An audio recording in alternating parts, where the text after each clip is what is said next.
Hey, what's going on, guys? It's Jay Will here again at Veteran Nerd Review. Getting ready to give you guys another Marvel Legends figure review on the Marvel Legends 20th anniversary, Iron Man. And I gotta say, he's a pretty cool figure. I definitely feel like on his own, he does hold up pretty well. But compared to the 80th anniversary and the modular armor and a couple other armors that came out the last 2 or 3 years or so, yeah, he's kind of like meh. Not really necessary. It's kind of why it took like a bit of a while for me to go ahead and pick him up. He does capture like a more, I guess, second issue or Mark II armor kind of styling with the horned helmet and everything. So he does kind of bring that to the table, plus the background, the effects that he comes with. But on his own, like I said, he's pretty good. If this is like your first, maybe second or third Iron Man figures for your collection, go ahead and get him. But as far as like if you have like a massive army of Iron Man figures and you've been collecting for a while, I'd say not really necessary to your collection. So let's go ahead and take him off his stand here. Guys, if you can, go ahead and subscribe for me. Hit the like button, leave your thoughts and comments after the video. Hit the notification bell, that way you guys can be looped in on any more videos that are coming down the pipeline. And that way you guys can also be aware of any updates I have for you on the raffle program that I'm getting ready to do for you guys, so you guys can have an opportunity to win some pretty awesome figures that you may have missed out on. And let's get into it a little bit more. Let's take a quick look at the packaging here. The nice big 20th anniversary bubble card here.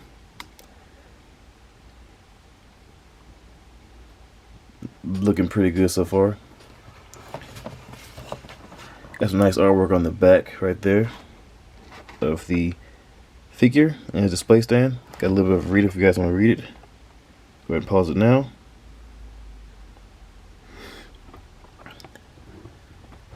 And yeah, other than that, not a whole lot else going on with the packaging. So let's go ahead and get that out the way.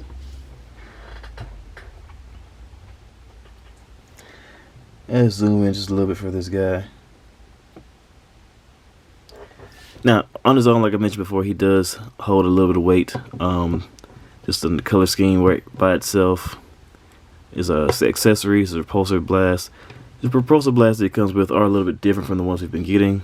They're like a lot thinner or more narrow from the usual mold, which is cool. Nice little bit of a difference right there in case you want to have like a smaller blast effect. And he has this nice little smoke effect kind of deal coming around his hands so you can wrap around, of course, for the repulsor blast. Bring all this off of him right here. And they're pretty soft plastic, so you can just kind of like just wrap them around, play around with them a little bit. So he does come with those two smoke effects and the two smaller, or I say newer molds for the repulsor blast. And then it also comes with a new Tony Stark head. Oops. New Tony Stark head that's a little bit more, I guess you call it retro. Kind of like, I guess, a bit of a 70s kind of feel for it.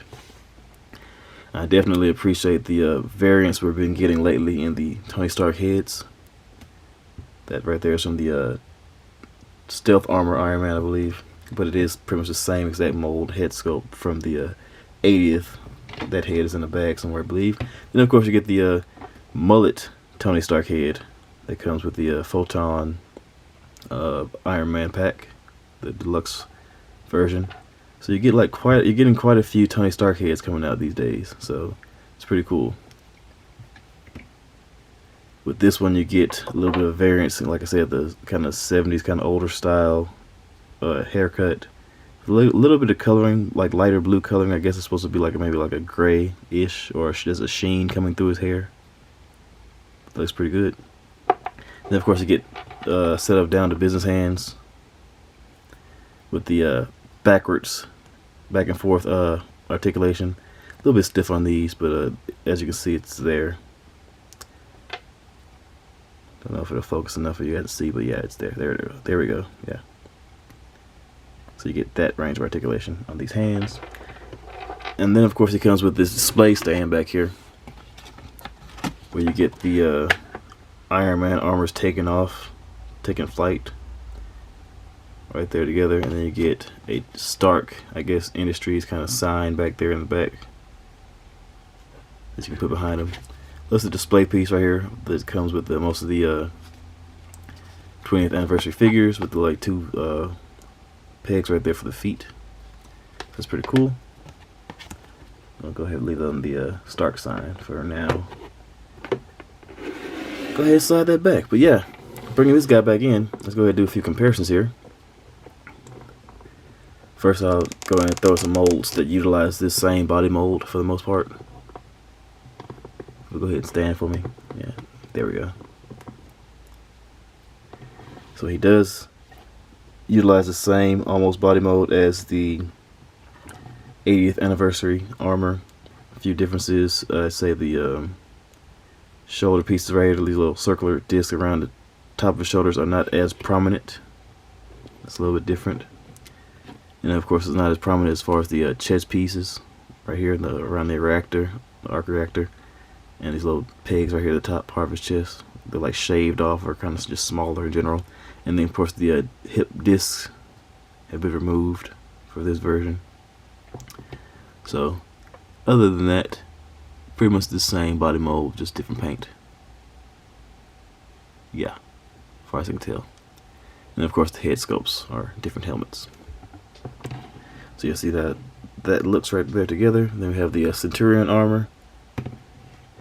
Utilizes a lot of the same body mold, except of course with the shoulder pieces in the head, the torso maybe area. Bring those back in. Then we bring in the Photon armor, Iron Man. Very similar in color. So you see how those look. We have the regular modular armor, Iron Man.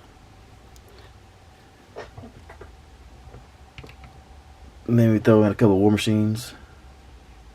We have the modular armor war machine. And we have the recently released retro card war machine right there. So, just so you guys can get a nice little variance in what it looks like. And getting down to the figure itself, he does have some pretty good articulation and paint apps. Nice sculpting all the way around the back of the head. Nice line work all the way throughout. And guys, as I mentioned before, if you have a bunch of Iron Man figures already, which I do, if this is like gonna be like your first comic book style or comic book accurate figure, go ahead. He definitely looks pretty good in a retro styled Avengers display. So I definitely say if you don't have many comic book versions of Iron Man, go ahead and pick this one up. I think this one's relatively cheap. I picked this one up for like 20 bucks or so on Amazon. But yeah, other than that, there are nice paint apps going all the way through. Like I said, not a whole lot of marks missed. If any, I don't see any missed. Yeah, it's pretty good. And let's get down to articulation. Oh, well, he does have I just turned his head out of the way. He does have a little bit of a goldish kind of paint right there on his neck, kind of throwing it off a little bit. But yeah, not a big gripe. It might just be my copy that's done that, but yeah, that's not a big issue. Anyway, articulation wise, his head can't move up that far. Moves down that far. He has an older dumbbell, older neck joint, side to side motion. Very little head tilt because of the older neck joint. Shoulders can move up to the sides that far, all the way down, and go all the way around. Bicep swivel, double joint elbows have been in that far.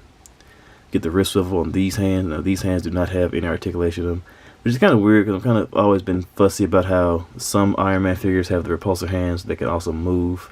Like say the repulsor, the modular armor Iron Man hand has the repulsor hands, but they can also go back and forth, which is weird because it's like they forgot that they know how to do that with the 80th anniversary and the 20th anniversary, which came out after, I believe, or sometime around the same time or same couple of months span as the modular armor. So that's kind of weird that they lose articulation right here. But yeah, it just rotates all the way around. Ab crunch that goes back that far, forward that far. You get a waist cut. Legs kick out to the sides that far. Kick to the front that far. Back just a little bit, if at all. You get a upper thigh cut. Double joint knees, bend in that far. You get a boot cut, ankle pivot, and up and down motion in the feet. Strong ratchets. So yeah, if you guys can come across them for about 20 bucks or so, or less, I'd say go ahead and pick them up. It's always enough. It's always another Iron Man armor out there. Definitely feel like if you're one of the guys like me, you can't have enough Iron Man armors. But this one, at a higher price range, like 30 bucks or so like that, is not necessary. Just in my opinion. I can just straighten his leg out, or bend his leg a little bit so it'll stand.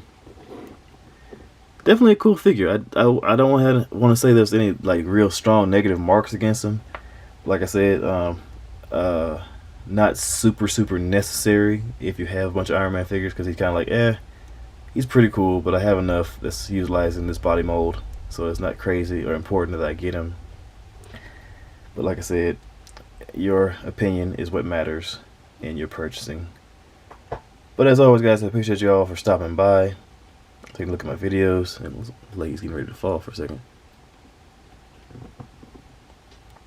Go ahead, hit the like button, comment, subscribe, share your thoughts, and I'll be back with more videos for you guys to indulge in. Yeah. Later.